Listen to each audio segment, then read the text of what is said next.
Dorotea Valmont se despierta sobresaltada en su enorme cama, empapada en sudor frío, mientras los ecos de sus propios gritos se desvanecen en la oscuridad de la mansión Altabrisa. Sus manos temblorosas aferran las sábanas como si fueran un salvavidas, mientras las imágenes de su difunto primer esposo se disipan lentamente de su mente atormentada. Al otro lado del muro que separa sus aposentos, Mateo Ribeiro escucha atentamente, con la mirada fija en el techo y el corazón acelerado, debatiéndose entre respetar el pacto de no interferencia que firmaron o acudir a consolarla.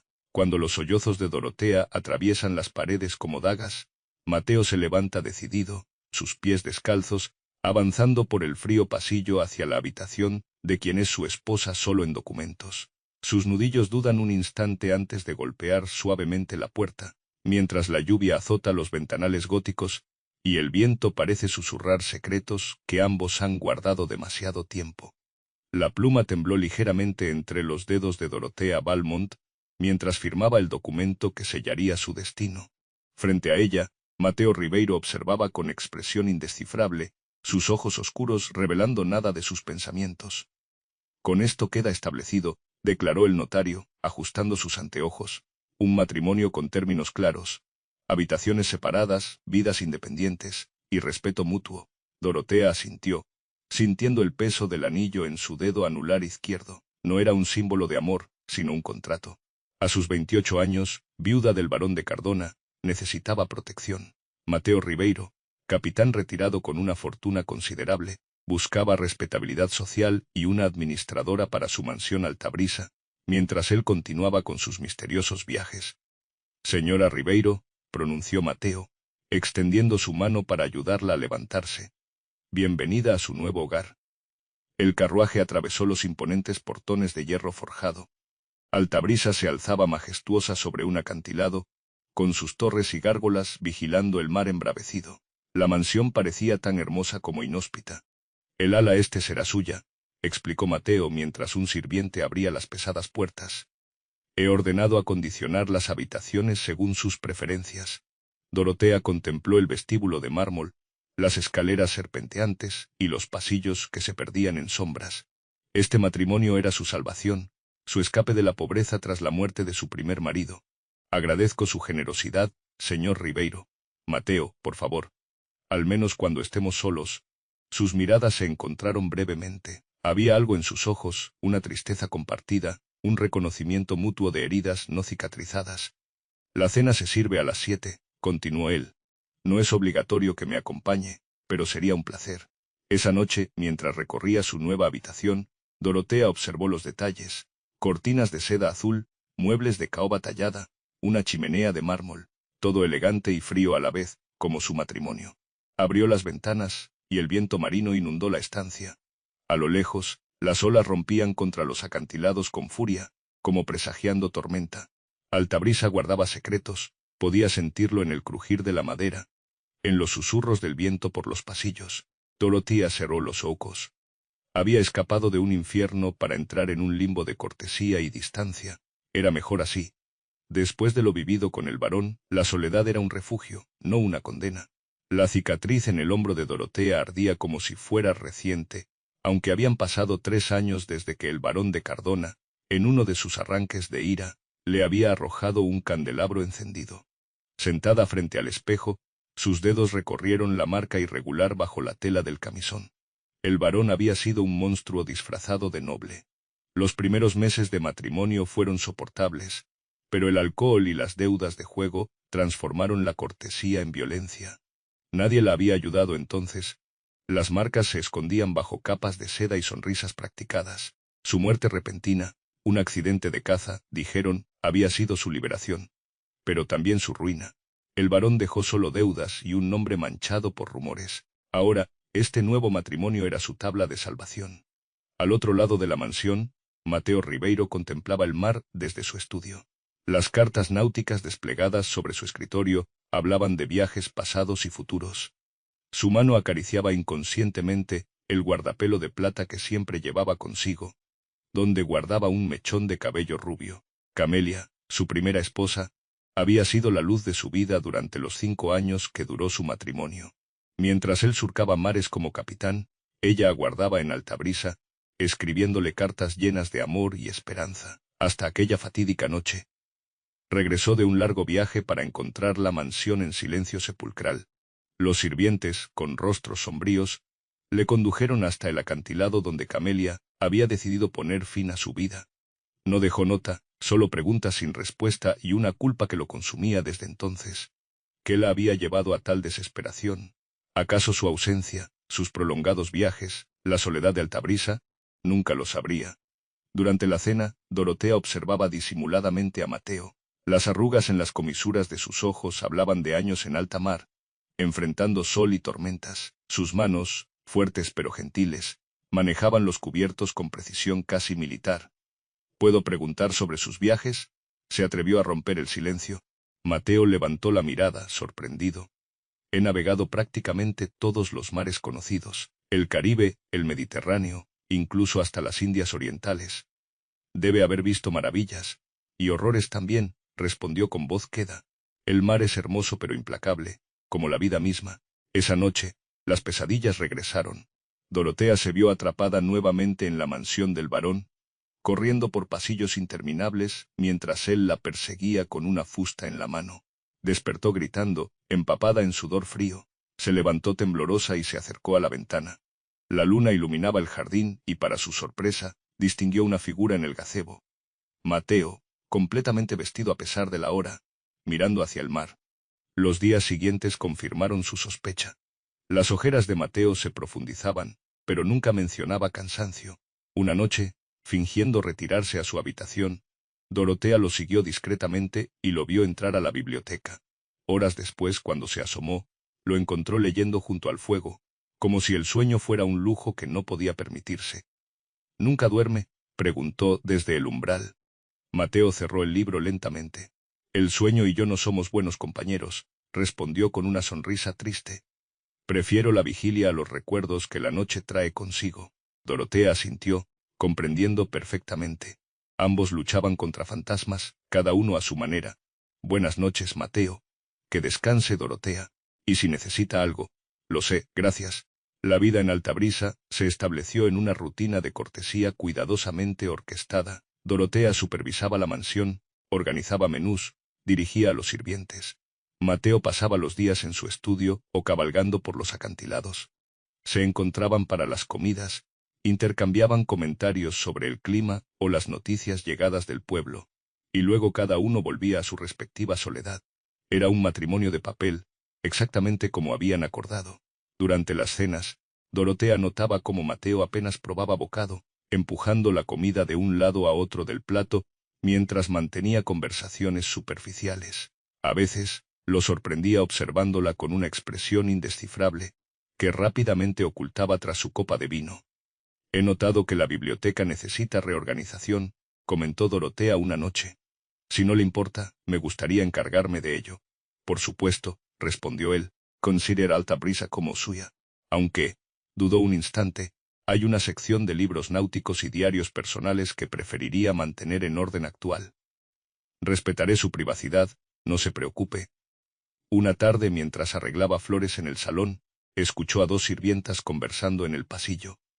El señor volvió a pasar la noche en la biblioteca, susurró una. Marta dice que nunca lo ha visto dormir en su cama. Desde lo de la primera señora, no descansa, respondió la otra. Dicen que camina por la mansión toda la noche, como un alma en pena. Dorotea fingió no haber escuchado cuando entraron, pero las palabras quedaron grabadas en su mente. Aquella noche, incapaz de conciliar el sueño, se aventuró por los pasillos de Altabrisa. La mansión era diferente en la penumbra. Las sombras danzaban con la luz de su candelabro, los retratos de antepasados parecían seguirla con la mirada. Al pasar frente al estudio de Mateo, vio luz bajo la puerta. Se detuvo, dudando si llamar. Finalmente, se alejó sin hacer ruido. Cada uno tenía derecho a sus propios demonios. A medida que pasaban las semanas, Dorotea comenzó a notar los patrones nocturnos de la mansión. El crujir de la madera a determinadas horas, los pasos de Mateo, recorriendo el pasillo del ala oeste.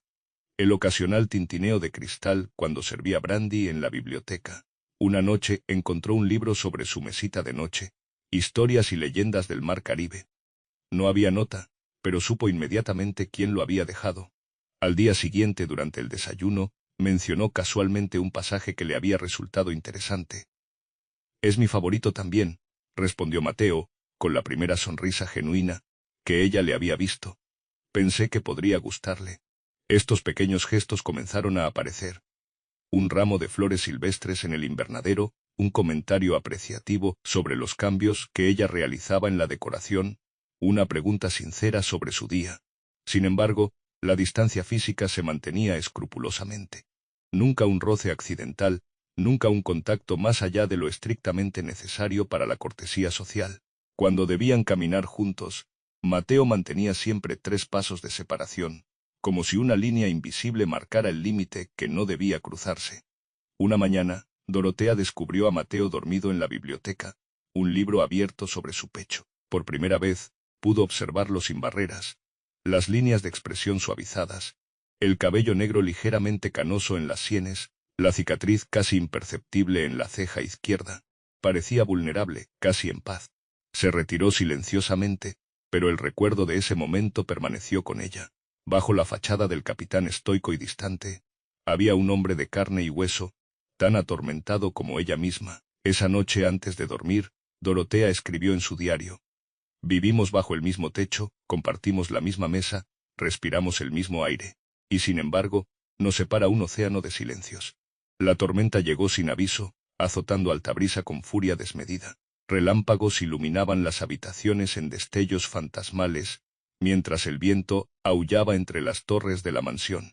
Dorotea observaba la tempestad desde su ventana, cada trueno reverberando en su pecho como un mal presagio. Estas tormentas siempre le traían recuerdos. Fue durante una noche, así, cuando el varón la encerró en el sótano como castigo por haber derramado vino en la cena. 3 días en oscuridad, con solo agua y pan duro, mientras arriba la tormenta rugía interminable. El estruendo de un trueno particularmente cercano la sobresaltó. Las luces parpadearon y se apagaron, sumiendo la mansión en tinieblas. Dorotea buscó a tientas las cerillas junto a su cama, pero sus manos temblorosas las derribaron al suelo. La oscuridad se volvió opresiva, sofocante. Su respiración se aceleró mientras el pánico familiar comenzaba a apoderarse de ella. No eran solo recuerdos, era como si estuviera nuevamente allí, en aquel sótano, con las ratas correteando a su alrededor, y la voz del varón prometiendo castigos peores si intentaba escapar. Un relámpago iluminó brevemente la habitación, revelando una silueta que no debería estar allí. Dorotea gritó, retrocediendo hasta chocar contra la pared. «Dorotea, soy yo, Mateo». Su voz llegó clara a pesar de la tormenta. «Escuché un ruido».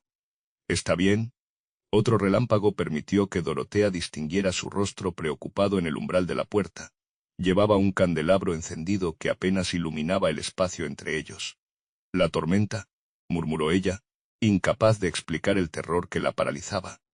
Mateo avanzó cautelosamente, dejando el candelabro sobre la mesita de noche. La observó con atención, notando su palidez y los temblores incontrolables que sacudían su cuerpo. «No es solo la tormenta, ¿verdad?», preguntó con suavidad. Dorotea negó con la cabeza mientras las lágrimas comenzaban a correr por sus mejillas. Un sollozo escapó de su garganta, y luego otro, hasta que ya no pudo contenerlos.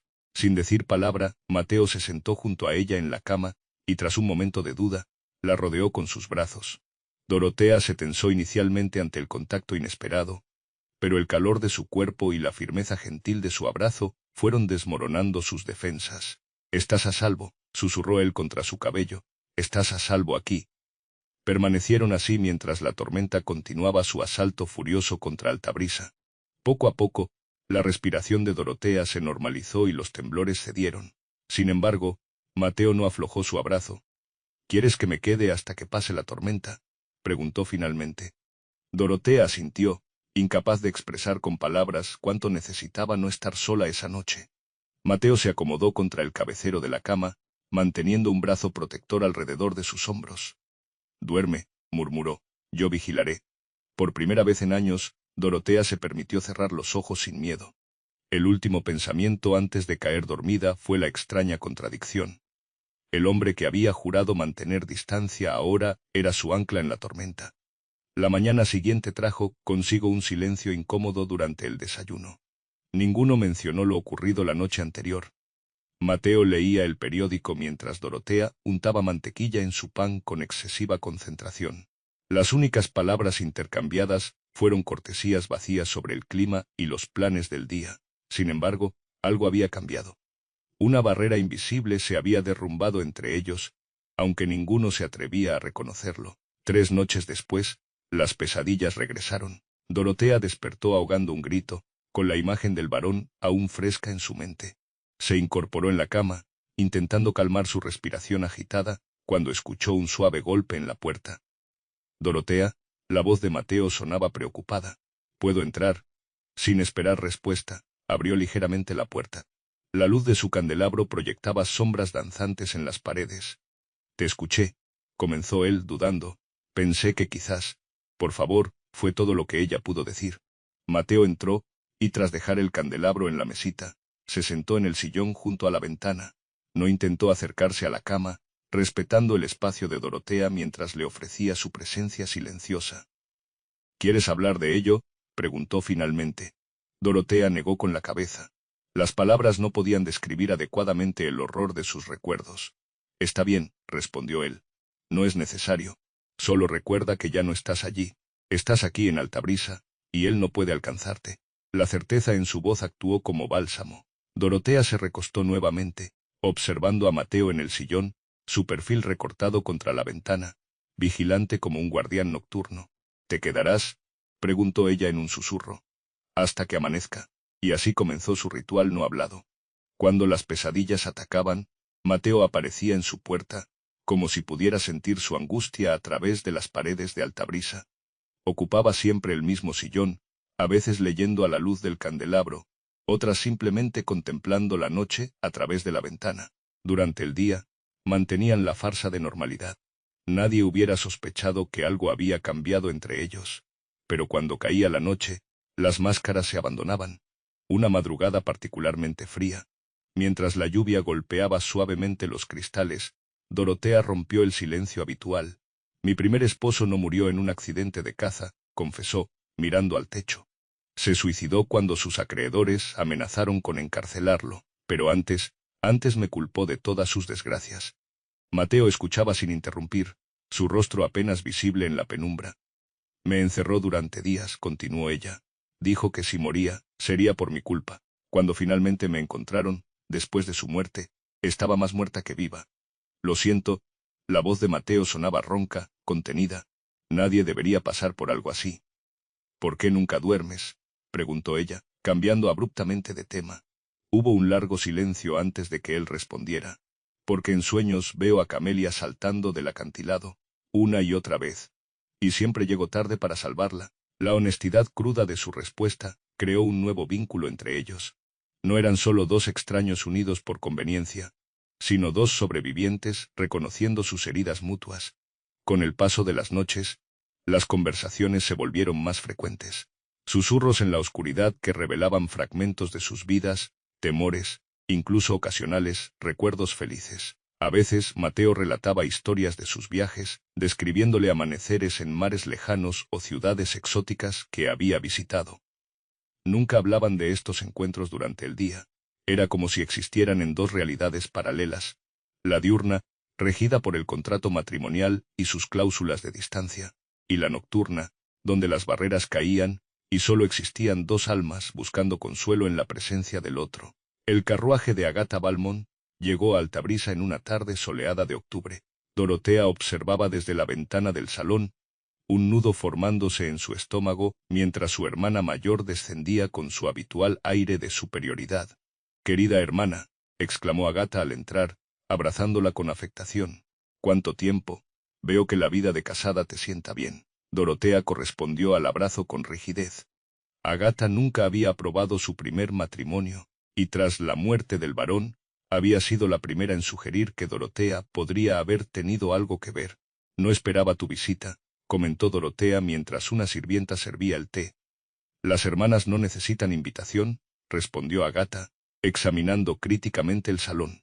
Además, estaba preocupada. «Tu carta era tan escueta sobre tu nuevo matrimonio». Mateo se unió a ellas poco después, saludando a Agatha con cortesía distante. Durante la cena, Dorotea notó cómo su hermana observaba cada interacción entre ellos, cada mirada, cada palabra intercambiada. Debo decir, señor Ribeiro, que su reputación lo precede, comentó Agatha mientras degustaban el postre. Un capitán audaz, un viudo solitario, y ahora un esposo ausente por lo que veo. ¿Ausente?, preguntó él, arqueando una ceja. Mi hermana y usted apenas se miran. Comparten techo pero no vida. Agatha sonrió con malicia, aunque quizás sea lo mejor, considerando los rumores sobre su primera esposa. Un silencio tenso cayó sobre la mesa. Mateo apretó los puños sobre el mantel mientras Dorotea miraba a su hermana con reproche. Agatha, por favor, intervino. No es el momento. ¿Cuándo lo será entonces?, insistió. Cuando te encuentren también al pie del acantilado. Mateo se levantó bruscamente. Discúlpenme, dijo con voz controlada. Tengo asuntos que atender. Esa noche, por primera vez desde que iniciaron su ritual, Mateo no apareció en la puerta de Dorotea. Ella esperó despierta, escuchando los sonidos de la mansión, pero solo percibió silencio. A la mañana siguiente, Agatha la interceptó en el jardín. He visto cómo lo miras, acusó sin preámbulos. ¿Has olvidado lo que el varón te hizo? Los hombres como ellos solo traen destrucción. Mateo no es como el varón, defendió Dorotea. No sabes nada de él, y tú sí. Agatha rió con desdén. ¿Sabes por qué su primera esposa saltó? ¿O por qué guarda un cofre con cartas bajo llave en su estudio? Dorotea sintió un escalofrío. Nunca había entrado al estudio de Mateo sin su permiso, respetando su privacidad como él respetaba la suya. ¿Cómo sabes eso? Los sirvientes hablan, respondió Agatha encogiéndose de hombros. Y yo escucho. Esa tarde, mientras Agatha descansaba, Dorotea vio llegar a un mensajero. Mateo recibió la carta personalmente, su rostro palideciendo visiblemente al leerla. Sin decir palabra, se encerró en su estudio durante horas. Durante la cena anunció abruptamente. Debo partir mañana. Un asunto urgente requiere mi presencia en el puerto. ¿Cuánto tiempo?, preguntó Dorotea, intentando ocultar su desconcierto. No lo sé con certeza. Quizás una semana. Agatha observaba el intercambio con interés mal disimulado. Qué conveniente, murmuró, justo cuando empezaba mi visita. Esa noche, Dorotea esperó nuevamente, pero Mateo no apareció. A través de la ventana, lo vio caminando por el jardín bajo la luna. Su figura solitaria, deteniéndose ocasionalmente para mirar hacia el mar. La carta que había recibido permanecía en su bolsillo. Un secreto más en una casa ya repleta de ellos. El baile de primavera en Altabrisa era una tradición que Mateo había decidido resucitar tras su regreso. La mansión resplandecía con cientos de velas, flores frescas adornaban cada rincón, y la música de la orquesta flotaba por los salones como una caricia. Dorotea, ataviada con un vestido azul medianoche que Mateo había insistido en regalarle, se sentía observada constantemente. No solo por los invitados curiosos ante este extraño matrimonio, sino por su esposo mismo, cuyos ojos la seguían a través del salón, con una intensidad que hacía acelerar su pulso. Desde su regreso del puerto, algo había cambiado en él. La distancia diurna se había reducido gradualmente. Pequeños gestos, conversaciones más largas durante las comidas, incluso algún roce casual de manos al pasar el azucarero. Por las noches, su ritual continuaba, pero ahora Mateo ocasionalmente se sentaba al borde de la cama, más cerca, como si también él necesitara el confort de la proximidad. Agatha, que había prolongado su visita indefinidamente, no perdía detalle de estos cambios. El capitán parece haber encontrado un nuevo puerto, comentó maliciosamente, mientras observaban a Mateo conversando con algunos invitados. Debo felicitarte por conquistar al viudo inconsolable. No sabes de qué hablas, respondió Dorotea, aunque un leve rubor traicionó sus palabras. Más tarde, cuando el baile estaba en su apogeo, Mateo la invitó a dar un paseo por el jardín iluminado con farolillos. Caminaron en silencio hasta llegar al pequeño laberinto de setos, donde la música apenas llegaba como un eco lejano. Hay algo que debo decirte, comenzó él, su voz inusualmente vacilante. Algo que debí confesar hace tiempo. Dorotea lo miró expectante, notando la lucha interna reflejada en su rostro. Cuando firmamos nuestro acuerdo, yo no buscaba solo una administradora para Altabrisa, continuó. Buscaba redención. Pensé que ayudándote a escapar de tu pasado, podría expiar mi culpa por no haber salvado a Camelia. Mateo, pero estos meses juntos han cambiado todo, la interrumpió. Ya no es sobre el pasado, es sobre Un sirviente apareció repentinamente en el sendero, su respiración agitada por la carrera. Señor, disculpe la interrupción, dijo con urgencia. Ha llegado un mensajero. Dice que es extremadamente urgente, sobre el asunto de Lisboa. El rostro de Mateo se transformó instantáneamente, toda emoción reemplazada por una máscara de seriedad. Discúlpame, le dijo a Dorotea, apretando brevemente su mano. Debo atender esto. Continuaremos después. Pero mientras lo veía alejarse apresuradamente, Dorotea tuvo la certeza de que el momento de verdad se había perdido. La fiesta continuó sin Mateo. Dorotea mantuvo las apariencias, sonriendo a los invitados mientras su mente no dejaba de dar vueltas a las palabras interrumpidas en el jardín. Cuando finalmente el último carruaje abandonó Altabrisa, se dirigió al estudio de Mateo, decidida a concluir la conversación. Lo encontró sentado tras su escritorio, contemplando un guardapelo abierto. Al verla, lo cerró rápidamente, pero no antes de que ella vislumbrara un mechón de cabello rubio en su interior. Camelia, dijo Dorotea, no como pregunta sino como confirmación. Mateo asintió, señalando la silla frente a él. Te debo una explicación, comenzó después de un largo silencio. No solo sobre lo que iba a decirte en el jardín, sino sobre todo. Sirvió 2 copas de brandy, ofreciéndole una a Dorotea. Ella la aceptó, aunque raramente bebía. Camelia no saltó del acantilado por desesperación o locura, como dicen los rumores, su voz sonaba hueca, desprovista de emoción. Se quitó la vida porque descubrió que yo le había sido infiel durante mis viajes. Dorotea contuvo la respiración. De todas las confesiones posibles, esta era la que menos esperaba. Encontró cartas, continuó Mateo, correspondencia con una mujer en Lisboa. No eran cartas de amor, sino algo peor. La evidencia de una doble vida, de promesas hechas a otra mientras ella esperaba fielmente en Altabrisa.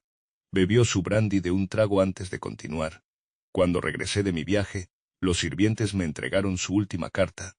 Me culpaba por haberla condenado a una vida de mentiras, por haberla hecho creer en un amor que yo había traicionado sistemáticamente. ¿Por eso no duermes?, preguntó Dorotea suavemente. Cada vez que cierro los ojos, leo esa carta nuevamente, respondió. Veo su cuerpo destrozado al pie del acantilado. Me convertí en un fantasma viviente, consumido por la culpa. Se levantó abruptamente, caminando hacia la ventana. Por eso firmé nuestro contrato con esas condiciones. No merezco el amor o la cercanía de nadie. No después de lo que hice.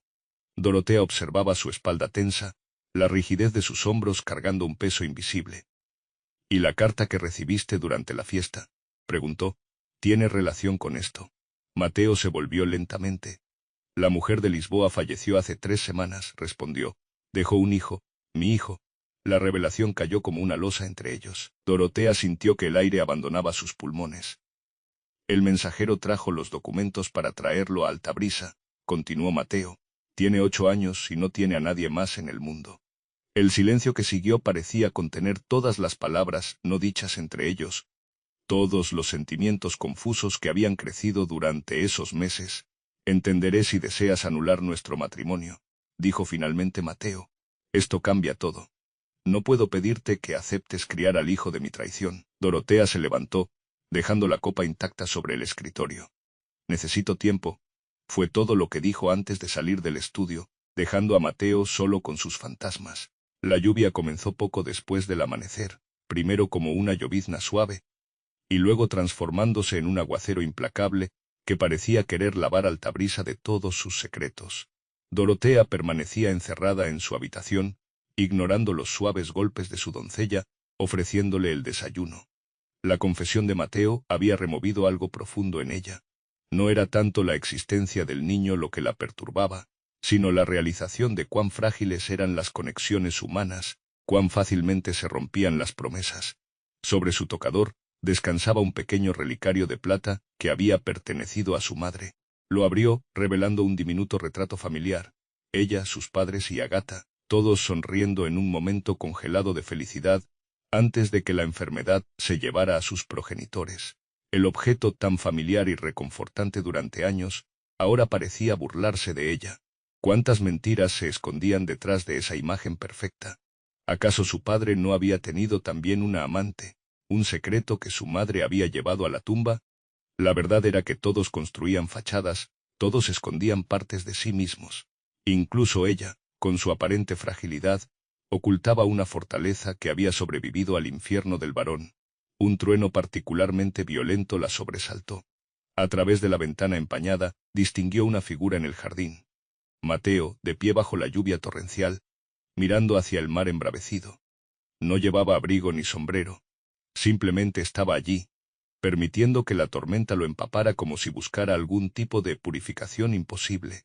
Sin pensar en lo que hacía, Dorotea salió de su habitación y bajó corriendo las escaleras. Cruzó el vestíbulo y salió al jardín, la lluvia golpeándola inmediatamente con fuerza, pegando el camisón a su cuerpo y empapando su cabello suelto.